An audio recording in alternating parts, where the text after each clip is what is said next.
Dios es fiel. Nunca, nunca nos va a fallar. Abran sus Biblias, hermano, y en esta mañana vamos a usar la Biblia. Porque la Biblia, la palabra de Dios, es la que nos abre el entendimiento.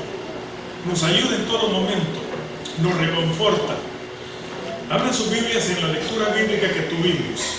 Salmos 19, el versículo 7. Y les quiero preguntar en esta mañana, ¿cuántos inteligentes hay aquí? Levanten la mano. Todos. Pero ahora yo les hago esta pregunta. ¿Cuántos quisieran ser más inteligentes? Todos queremos ser más inteligentes. Aquí está la clave y en esta mañana vamos a encontrar esta belleza en la palabra de Dios. Dice así la palabra de Dios. Salmo 19, versículo 7. La ley de Jehová es perfecta, que convierte el alma. El testimonio, que es otra palabra para ley, el testimonio de Jehová es fiel, que hace sabio al sencillo. Yo he escuchado a personas que tienen una estima propia tan baja que dicen, miren, yo no sirvo para nada, es que no se me queda nada, es que yo tengo problemas para tal cosa en la mente. Pero en esta mañana vamos a encontrar que Dios nos ofrece hacernos sabios. Oremos, por favor, antes de iniciar el tema. Oremos. Padre nuestro que estás en los cielos, nuevamente, Señor, estamos clamando a ti por sabiduría. Queremos que el Espíritu Santo nos guíe en el estudio de esta mañana, en el nombre de Jesús. Generalmente, hermanos, cuando nosotros pensamos en la palabra ley, tenemos diferentes formas de pensar. Es posible que usted, cuando piense en ley, piense en restricciones, piense en límites, piense en que esas leyes nos quitan la libertad. ¿No le pasaba, hermano Meléndez, que cuando usted viene apurado para la iglesia o su trabajo, no quisiera que existieran semáforos, no quisiera que existieran stop signs? Vemos las leyes solamente desde esa perspectiva. Y en realidad la ley es un código, un precepto, una regla, un mandato, pero debe ser no arbitrario, dado para ser obedecido. Si no es por ese propósito para que tenerlas, ¿no? Para que sean obedecidas. Hace poco cambiaron la ley en Queens, cambiaron la ley en todo Nueva York, la ciudad, de 30 millas por hora de manejar a 25 millas por hora. Y los que manejamos nos sentimos como que nos traen amarrados porque estábamos acostumbrados a correr. Pero es un mandato para ser obedecido. Por otro lado, podemos decir que una ley es una regla obligatoria o necesaria con el propósito de hacernos una vida mejor. O podríamos decir que una ley es una autoridad soberana que ordena o permite algo. Una autoridad soberana. ¿Cuándo se necesitan las leyes? ¿Cuándo se necesitan las leyes? Hay un programa en la televisión muy bonito que dice cuando los hombres desaparezcan de la tierra. Y en ese programa dice, simplemente pensemos de que en un momento todos los hombres desaparecen de esta tierra y qué pasaría con el medio ambiente, con lo creado por el hombre, y ahí presentan en una forma gráfica muy bonita cómo las cosas se van deteriorando, las hechas por el hombre, pero la naturaleza cómo florece e invade.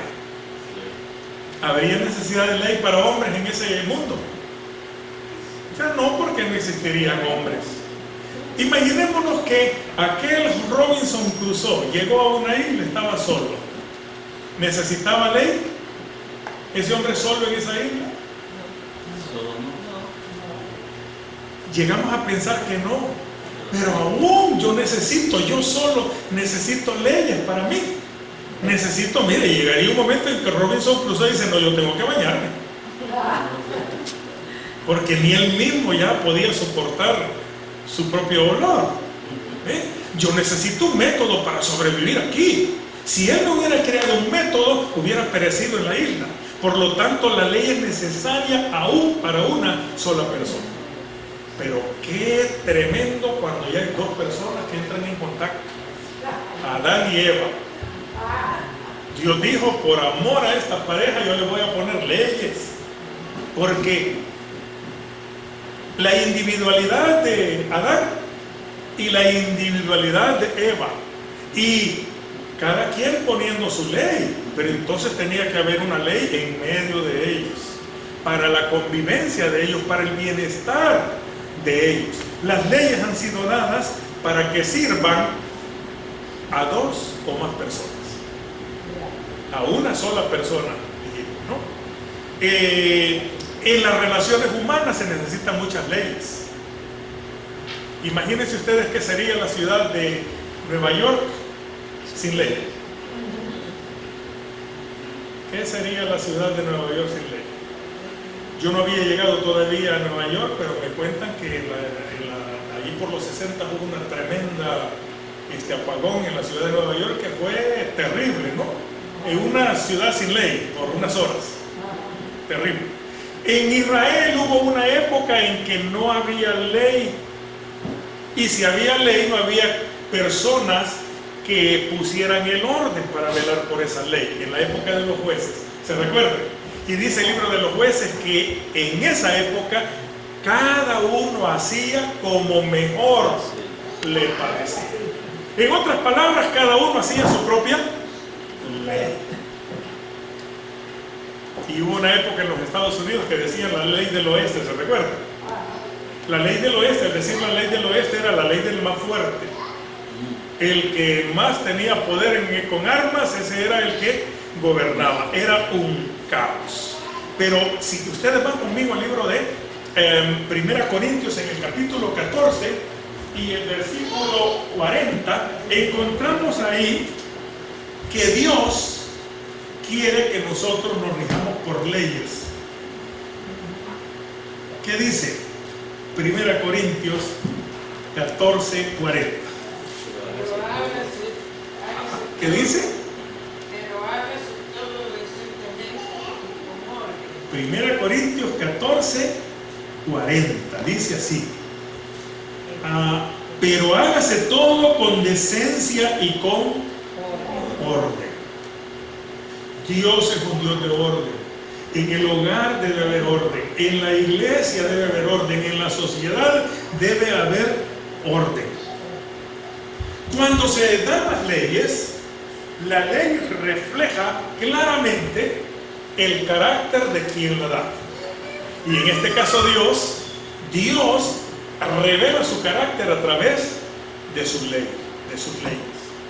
Si nosotros comparamos la ley de Dios con las leyes humanas, vamos a ver una tremenda diferencia. El hombre se equivoca y va haciéndole enmiendas a las leyes. La Constitución de los Estados Unidos, que es la ampliación de la ley de los Estados Unidos, ahí está todo escrito. Al principio se les habían olvidado cosas y con el paso del tiempo dijeron ellos, tenemos que hacerle una enmienda a la ley. Una enmienda a la ley significa un acomodo a la ley, significa una corrección a la ley, una ampliación a la ley. Hablando con una persona que decía, pero usted me está diciendo que las leyes de Dios son perfectas y que nunca requieren de enmiendas, yo le voy a decir que hay una enmienda en la ley de Dios. Dios le dijo al pueblo de Israel, me decía este escéptico, Dios le dijo a Israel, vas a repartir la tierra por familias, por cabezas de familias, y van a recibir los jefes de familia. ¿Quiénes eran? Los hombres. Pero da la casualidad que en una familia solamente había mujeres. Solamente había mujeres, y cuando reparten la tierra a estas mujeres, las hijas de Zelofehad, dice la Biblia, llegan donde Moisés y le dice, ¿y nuestra herencia? hermana Margarita es de El Salvador, no sé si hay otro salvadoreño por aquí. Ah, tenemos a varios salvadoreños. Óigame, me siento en familia. Un escritor salvadoreño hizo un cuento que el nombre del cuentecito es Pa' vos no hay. Así, para vos no hay. Y se lo relato así rápido. Dice el cuentista que era Navidad y en la parroquia del pueblo se estaban dando juguetes y todos los niños corrían para recibir sus juguetes. Pero cuando llega fulanito de tal, un niñito ahí, el sacerdote le dice: ¿hiciste la primera comunión? No. ¿Venías a la iglesia? No. No, pa' vos no hay. Las hijas de Zelofehad llegaron donde Moisés y le dicen: nuestra herencia, y le dijo: pa' vos no hay, porque como no hay un varón que reciba la herencia, esa es la ley. Y se fueron tristes las hijas de Zelofehad. Y esa noche es posible que Moisés consulta a Dios y le dice: mira, yo estoy pero triste. ¿Por qué se fueron tristes estas muchachas? Y Dios le dijo: yo esperaba que tú vinieras a mí. Yo esperaba.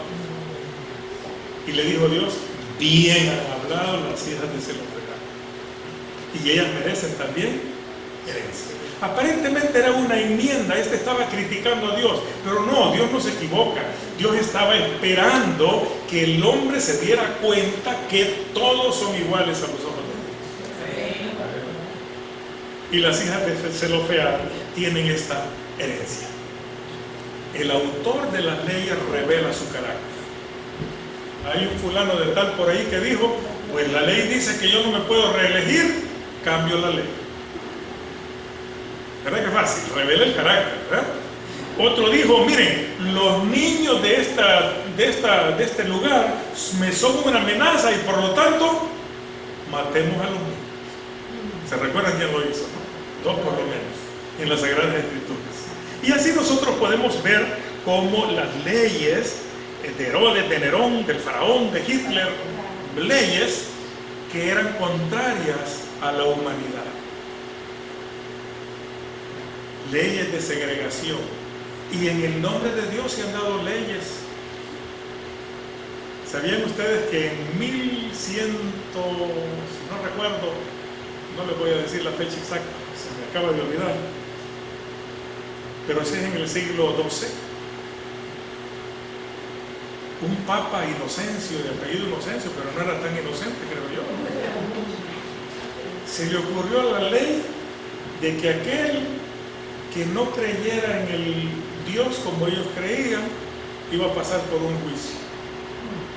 Y se le llamó la ley de la Santa Inquisición, en el nombre de Dios. Y del siglo XII en adelante fueron encausados personas por no creer en la forma en que la iglesia creía. En la década de los 70 del siglo pasado, 1970 y algo, el Papa Juan Pablo II dijo: pedimos perdón por los errores de la Inquisición. Leyes que determinaban el carácter de sus hacedores. Pero vamos a ver la ley de Dios. ¿Qué diferencia tenemos de la ley de Dios? Vamos a usar la Biblia otra vez, Romanos. Y vean lo que dice la palabra de Dios en el libro de Romanos, en el capítulo 7 y el versículo 12. Un poquitito atrás de donde estábamos, Romanos, capítulo 7 y el versículo 12. ¿Qué dice? De manera que la ley a la verdad es santa y el mandamiento santo y justo y bueno. Ajá. De la manera, pues, dice él, que dice, de manera que la ley de la verdad es santa y el mandamiento santo, justo y bueno. La ley de Dios es tan perfecta como leímos allá en el libro de Salmos 19, que convierte el alma, que hace sabio al sencillo. El mandamiento es santo, justo y bueno. ¿Podría ser una ley perfecta si olvidó a un hombre? ¿No le llegó para ahí? ¿Para él no alcanzó esa ley? La ley de Dios es tan perfecta que no importa de dónde tú vengas, no importa la posesión social, no importa tu color, no importa la religión, la ley de Dios se aplica a todos los hombres. Romanos 13, vamos al libro de Romanos nuevamente. Romanos capítulo 13. Y vamos a leer el versículo 10. Romanos 13, 10. Vean lo que dice la palabra de Dios. El amor no hace mal ¿a quién? Al prójimo. Porque el cumplimiento de la ley es el amor. Hay religiosos, hay grupos religiosos que dicen, no, pero es que ustedes están pensando en una ley expresada en 10 mandamientos, cuando la ley de Dios es el amor. Y por lo tanto, dicen estos hermanos, basta con que yo ame y eso es todo. Los 10 preceptos no importan. Pero si vamos a ver en esta mañana, hermanos, Dios basa su ley ¿en qué? En el amor. Dios es amor, el carácter de Dios es amor y su ley debe revelar ese carácter de Dios. Por lo tanto, la ley de Dios tiene que estar basada en el amor. El amor no hace daño a nadie. Así que, hermano, yo no sé de usted, yo no sé, si yo me conozco yo, pero no lo conozco a usted. Si usted está casado o casada y usted dice, yo amo a mi esposa, pero le da un golpe de vez en cuando, ¿será amor? No podría ser. El verdadero amor no hace daño al prójimo, ¿verdad? Así que la ley de Dios está fundamentada en el amor.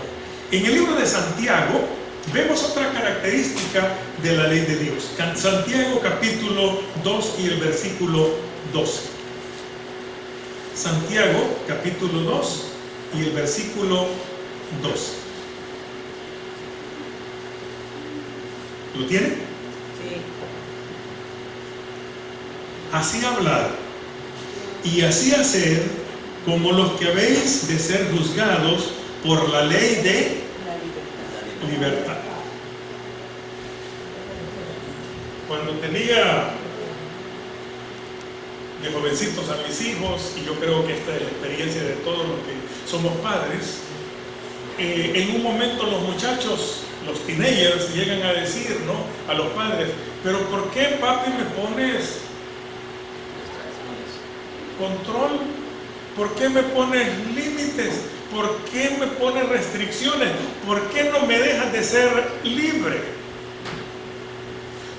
Los humanos vemos a las leyes como que nos coartan la libertad, que nos quitan nuestra libertad. Pero la palabra de Dios dice que la ley no, las leyes deben de ser para darnos libertad. Esa es la ley de libertad. Imagínese que usted va al zoológico del Bronx. Usted va al zoológico del Bronx y está el león allí en su jaula, ¿no? El león. Y la ley es que usted no le debe de meter la mano a la jaula del león. Esa es la ley. Ahora, la ley le dice a usted que no le meta la mano a la jaula del león porque la ley le quiere quitar su libertad. Porque la ley le quiere poner problemas a usted, porque le quiere poner restricciones tontas. Y vengo yo y digo, pues a mí no me importa la ley y meto la mano. ¿Qué me va a pasar? Me va a comer la mano. Hace años, hermanos, hubo una tragedia en el zoológico de Bruche. Tal vez algunos recuerdan. Unos muchachitos hispanos habían visto a los ositos polares tan bonitos, influencia de los medios noticiosos de la televisión, ¿no?, que presentan a los animales en su ambiente, y ese es su ambiente, muy bonito. Y luego las caricaturas hacen a los animalitos como que fueran completamente indefensos. Pues a estos niños se les ocurrió una noche, sin que su padre lo supiera, salir al parque. Había un hoyo en la cerca, se metieron al zoológico porque querían jugar con los ositos polares. Lo que parece un poco gracioso terminó en una tragedia. Al poco tiempo uno de los niños salió gritando por ayuda, y cuando llegaron las autoridades, un niño había sido despedazado por los ositos polares. La ley de libertad. La libertad quiere decir que yo soy libre de hacer aquello hasta donde la ley me lo permite, por mi seguridad, por mi bienestar. Vamos al libro de Salmos nuevamente, al libro de Salmos en el capítulo 111. Salmo 111. Y vamos a leer los versículos 7 y 8. Vean lo que dice la Biblia acerca de las leyes de Dios. Dice así: las obras de tus manos son verdad y juicio. Fieles son todos sus mandamientos. Afirmados esos mandamientos, ¿hasta cuándo? Eternamente y para siempre. Hechos en verdad y en rectitud. Cuando una ley es imperfecta, tiene caducidad, tiene un límite en el tiempo, ya no sirve esta ley. Muchos argumentan que la ley de Dios, los 10 mandamientos, tuvieron su caducidad ¿cuándo? En la cruz. En la cruz. Pero es el argumento más sencillo, y aquí iniciamos este estudio diciendo: la ley de Dios hace sabio ¿a quién? Al sencillo, y este es el argumento más sencillo que yo he escuchado. Porque si la ley de Dios revela el pecado, a partir de la cruz ya no habría pecado que señalar. Y como dice el apóstol Pablo, donde no hay ley tampoco se puede tildar de pecador a aquella persona. Donde no hay ley. Hace aproximadamente quizás unos 4 meses, nadie podía ser inculpado, juzgado por una ley por no querer casar a personas del mismo sexo. Pero a partir de un punto, la ley se aplica, y ahora sí, ¿verdad? Porque hay una ley. Hay una ley. Hermanos, yo me siento pero tan feliz cuando leo la ley de Dios. Me siento feliz porque la ley de Dios pretende darme felicidad a mí y darle felicidad a todos los que me rodean. Ese es el propósito de la ley de Dios. ¿A quiénes se aplica la ley? A todos. A todos. Si ustedes quieren anotar el texto, Romanos 2, 11 y 12. Romanos 2, 11 y 12. Se los leo rápido. Romanos 2, 11 y 12. Leo la palabra de Dios así: porque no hay acepción de personas para con Dios, porque todos los que sin ley han pecado, sin ley también perecerán. Y todos los que bajo la ley han pecado, por la ley serán juzgados. La ley es tan extensiva que, la conozca o no la conozca, yo formo parte de esa ley. Para Dios no hay excepción de personas. La ley humana puede acomodarse. Y qué terrible es ver un juicio humano donde el que más tiene es el que gana, aunque sea culpable. Pero en la ley de Dios no. Porque la ley de Dios es tan profunda, dice que convierte ¿qué? El alma, dice. Convierte el alma. Pero para convertir el alma tiene que haber un hacedor de la ley que va más allá. Dice la Biblia que Dios escudriña aún las intenciones ¿de qué? Del corazón. Escudriña aún las intenciones del corazón.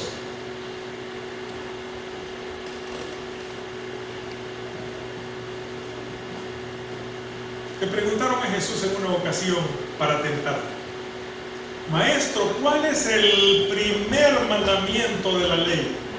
¿Cuál es el principal mandamiento de la ley? Y entonces Jesús le dijo: la ley la saben ustedes porque me lo preguntan.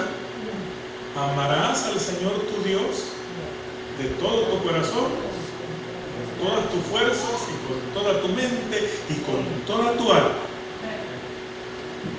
Ese es el primer mandamiento de la ley de Dios. Y continúa Jesús diciendo: y a tu prójimo como a ti mismo. Para guardar la ley con amor, tenemos que amar al hacedor de la ley.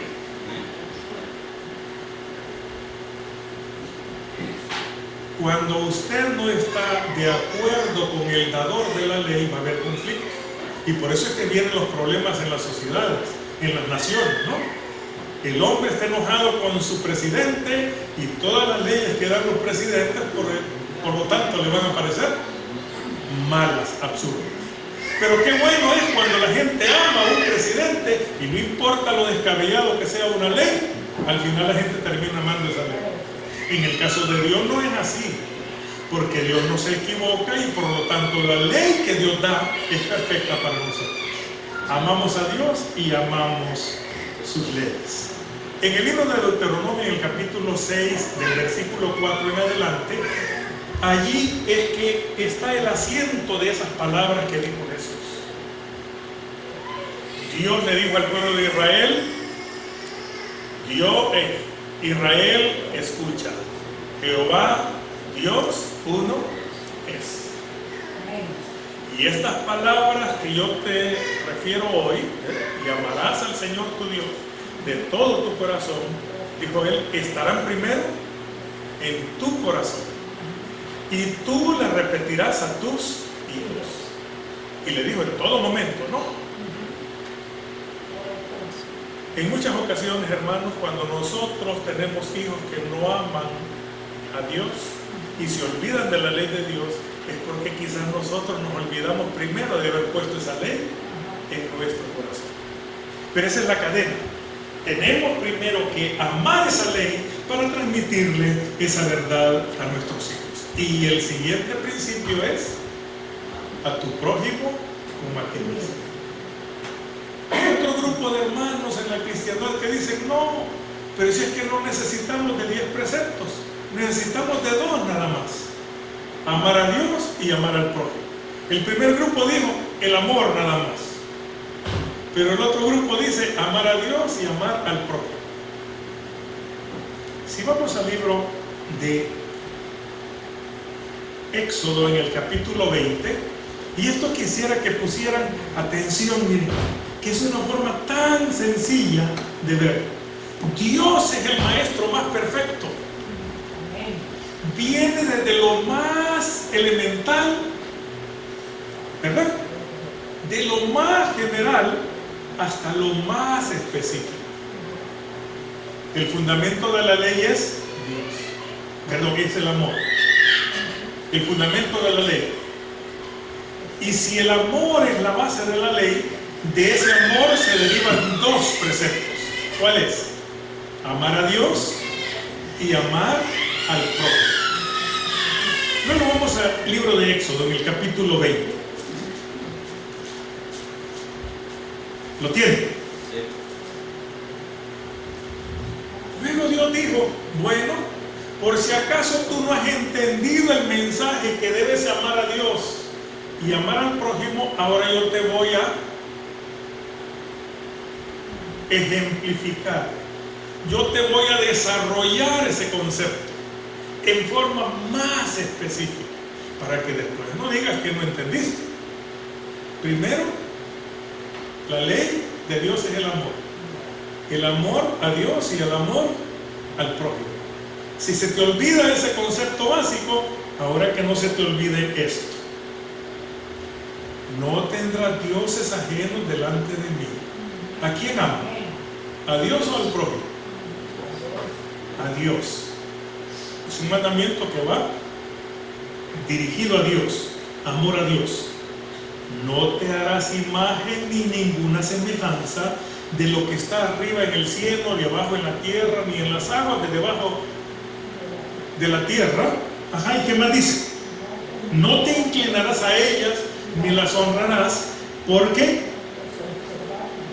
Porque yo soy Jehová tu Dios fuerte, celoso, que visito la maldad de los padres sobre los hijos, hasta la tercera y cuarta generación de los que me aborrecen, y hago misericordia a millares de aquellos que me aman y guardan mis mandamientos. ¿Para quién es este mandamiento? Para Dios, amor a Dios. Y el tercero dice: no tomarás el nombre de Jehová tu Dios en vano. Amor a Dios. Y saltamos de una vez al versículo 8. Acuérdate del día de sábado para santificarlo. 6 días trabajarás y harás toda tu obra. ¿Amor a quién? A Dios. Pero luego, del quinto mandamiento, el panorama cambia y dice así: honra a tu padre y a tu madre. Primero yo tengo que amar a Dios para amar a mi padre. Yo le doy gracias a Dios que mi padre falleció hace 1 mes y medio, a los 102 años de vida, y murió conmigo. Honra a tu padre y a tu madre. ¿Amor a quién? Al prójimo. En mis relaciones con el prójimo. Y sigue diciendo: no matarás. ¿Puedo matar a Dios yo? Pero ¿puedo matar a mi prójimo? La ley de Dios específicamente me dice: tienes que amar a tu prójimo no matándolo. No cometerás adulterio. ¿A quién estoy amando? A mi prójimo. ¿Y quién es la persona más cercana a mí? ¿Quién es la persona más cercana a mí? Mi esposa, mi cónyuge, es la persona más cercana a mí. Mi prójimo, el próximo. Y ahí viene la palabra prójimo, no, el próximo, el más cercano a mí. Amor a mi prójimo. El otro mandamiento: no robarás. Aunque este mandamiento se aplica en 2 direcciones. Yo le puedo robar, mire, la cartera a mi hermano, yo le puedo robar a la empresa donde trabaja llevándome un clavito todos los días ahí de la fábrica. Cuidado con eso, ¿no? Y muchos llegamos a justificar el mandamiento diciendo: pero es que esos tienen mucho dinero, ni cosquillas les va a hacer que yo me lleve un clavo. Pero Dios, que lo ve todo, dice: está robando. Y en la otra forma de robar, Malaquías, ¿qué dice? Vosotros me habéis robado, dice Dios. ¿Y en qué te hemos robado? Si no le podemos robar a Dios. En lo tierno y la ofrenda. Cuidado, hermano. Este es el único mandamiento que se aplica a Dios y al hombre. Y sigue diciendo la palabra de Dios: no hablarás contra tu prójimo falso testimonio. Falso testimonio. Amor al prójimo. Y la última: no codiciarás. ¿Qué dice? No codiciarás la casa de tu prójimo, no codiciarás la mujer de tu prójimo, ni su siervo, ni su criado, ni su bestia, ni su buey, ni su asno, ni cosa alguna de tu prójimo. Por lo tanto, hermanos, Dios me está pidiendo que aplique la ley del amor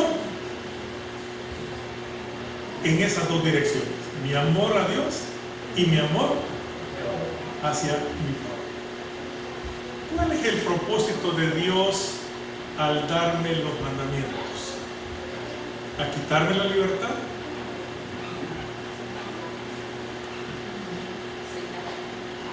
Otros han dicho, miren que Dios, que los cristianos tienen un Dios antojadizo, un Dios que reclama obediencia, un Dios que reclama que le estén adorando. ¿Necesita Dios mi adoración? ¿Deja de ser Dios porque yo lo adore? ¿Necesita Dios mi respeto? ¿Deja de ser Dios porque yo blasfeme su nombre? Pero Dios en su amor sabe que si fuimos hechos a su imagen y semejanza, aún dentro del pecado lo necesitamos a Él. Los beneficiados somos nosotros, no Dios. Quisiera que fueran conmigo al libro de Marcos en el capítulo 2 y el versículo 27. Esta palabra se aplica a toda la ley y no solamente a un mandamiento. Marcos 2, versículo 27.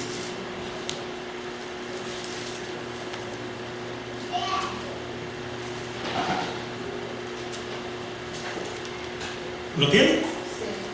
No quiero que nos perdamos absolutamente nada. Es palabra de Dios la que estamos leyendo. Dice así: también le dijo, el día de reposo fue hecho por causa del hombre. Oigan bien, el sábado fue hecho por causa del hombre, y no al revés, dice Cristo, y no el hombre por causa del día del reposo. Por tanto, el Hijo del Hombre es Señor del día sábado. ¿Qué significa esto? En una forma fácil, sencilla. No me está diciendo a mí que Dios, cuando hizo a Adán y Eva, antes de hacer a Adán y Eva, ya había estructurado una ley para Adán y Eva para su bienestar. En principal, el día sábado. El hombre se iba a alejar de Dios a causa del pecado y por lo tanto, al alejarse de Dios se iba a degradar constantemente. Pero Dios le dijo, te amo tanto que a pesar de que tú te quieres alejar de mí, yo todavía te voy a esperar el día sábado. ¿Sí? Si tú quieres, vienes a mí el día sábado. Me imagino el primer sábado que pasó Adán y Eva en el Edén, hermano. Ese sábado tuvo que haber sido lo más grandioso. Pasar un sábado ante la presencia de Dios, hablar con Él. Y luego el hombre con su pecado, Dios le dice, ¿dónde estás tú? ¿Y qué dijo el hombre?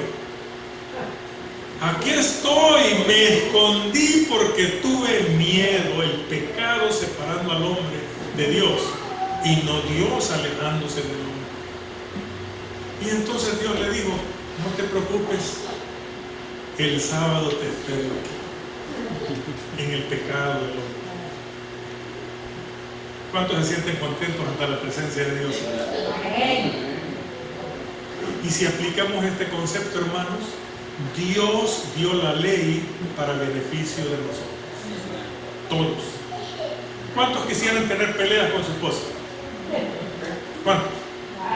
Miren, el séptimo mandamiento es el refugio para no tener peleas. Y de grandes peleas.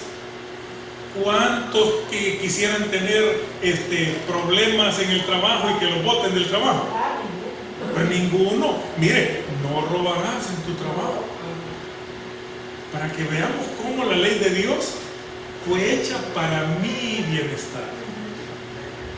Vamos concluyendo con este concepto. Miren, hermano. Quisiera que fueran al libro de Job, en el capítulo 1 del versículo Job.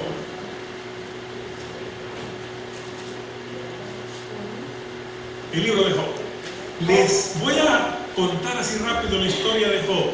Era un hombre piadoso, temeroso de Dios, perfecto, dice la Biblia. Todo le sonreía, tenía 10 hijos, tenía grandes posesiones. Job capítulo 1. Job capítulo 1. Yo les estoy así haciendo rápido la historia porque ya estamos para terminar. Pero de repente a Job le comienza la vida a dar vueltas. En primer lugar, pierde sus posesiones. En segundo lugar, lo que más quiere leer en su vida. Sus 10 hijos mueren en un solo día, hermano. Los que han perdido un hijo saben eso. Pero perder 10 es para que el corazón explote.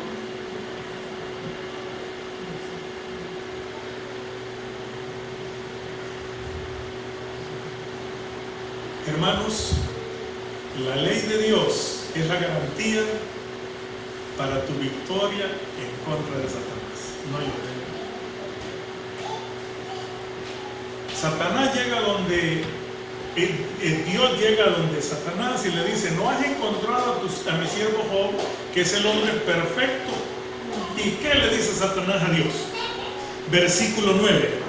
Respondiendo Satanás a Jehová dijo: ¿acaso teme Job a Dios de balde? Es que Job es un tipo aprovechado, le dice Satanás a Dios. Él está tomando ventaja. ¿No le ha cercado alrededor a él y a su casa y a todo lo que tiene? Al trabajo de sus manos han dado bendición, por tanto sus bienes han aumentado sobre la tierra. ¿De qué está acusando Satanás a Dios? Es que tú consideras a Job como tu hijo predilecto y lo has cercado. ¿Era cierto que Dios había cercado a Job? ¿Cuántos creen eso? Sí, hermanos. Dios ha prometido cercarte a ti con su cerco protector. Lo hizo con Israel, ¿verdad? Dios ha prometido ponerle un cerco de protección a Tiffany y la otra niña. ¿Cómo? Yeila. Ha prometido hacer un cerco protector para él. Hay un cerco directo de parte de Dios, una protección activa. Yo estoy aquí en tu casa y yo te protejo. Pero ahora viene Dios y me dice: pero yo quiero también que tú te metas al cerco. Les explico. Y lo vamos a entender de una forma fácil, cómo la ley de Dios actúa. Es un cerco protector, la ley de Dios. Dios me dice: yo tengo 10 preceptos que quiero poner alrededor tuyo. No matarás, no cometerás adulterio, no hurtarás. Ya lo repasamos los 10. Tú te metes en ese cerco y yo te garantizo que tu vida va a ser productiva, que tu vida va a ser deliciosa, que tu vida va a ser de felicidad. No vas a tener problemas. Estás dentro de ese cerco. Pero vengo yo un día y digo: pero es que son 10, son muchos. Mejor 9. Y por eso es que la palabra de Dios dice: cualquiera que guardare toda la ley, pero ofendiera en un punto, se hace culpable de toda la ley. Nuevamente vamos al zoológico del Bronx, ¿verdad? Nuevamente vamos al zoológico del Bronx. Yo quiero disfrutar de los leones, pero ver a los leones en las jaulas no es bonito. Mejor me meto dentro de los leones. Good luck. Pero esto ya se hace. ¿Cuántos han ido a un safari? A la gran aventura, Great Adventure. Los animales están libres y usted anda encerrado. ¿Dónde está encerrado usted? En su carro. ¿Y qué le dicen cuando entra? No salga del carro, no abra las ventanas, no somos responsables. Pero dice la hermana que va manejando: good luck, pero sí, solamente la ventana. Solamente una.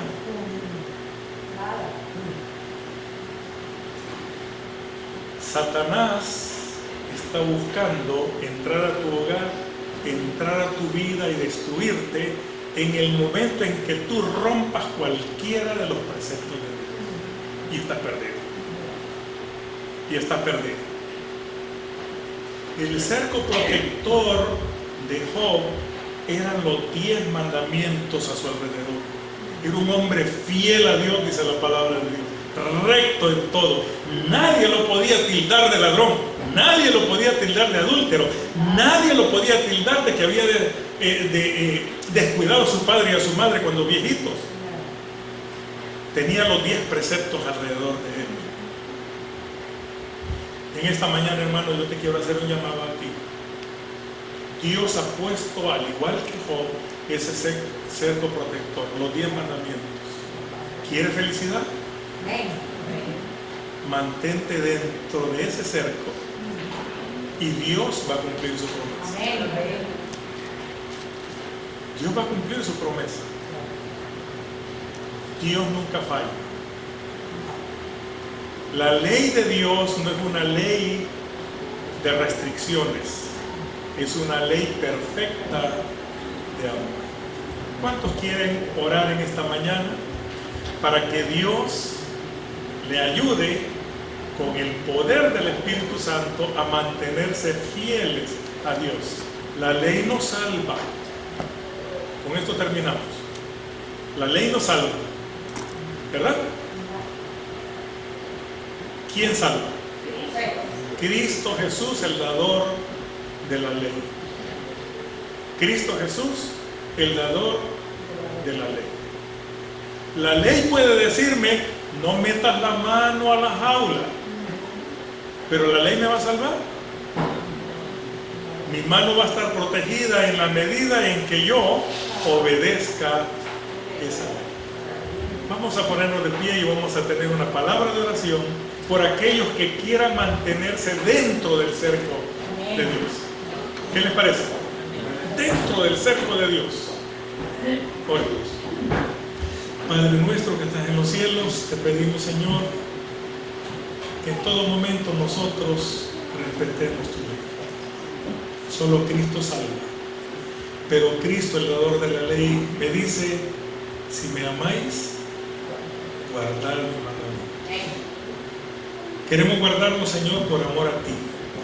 Queremos guardarlos para evitarnos grandes problemas y dificultades en esta vida. Danos el poder de lo alto, Señor, para mantenernos firmes y participar de tus bendiciones con aquel grupo del último tiempo que guarda los mandamientos de Dios y tiene la fe de Jesús.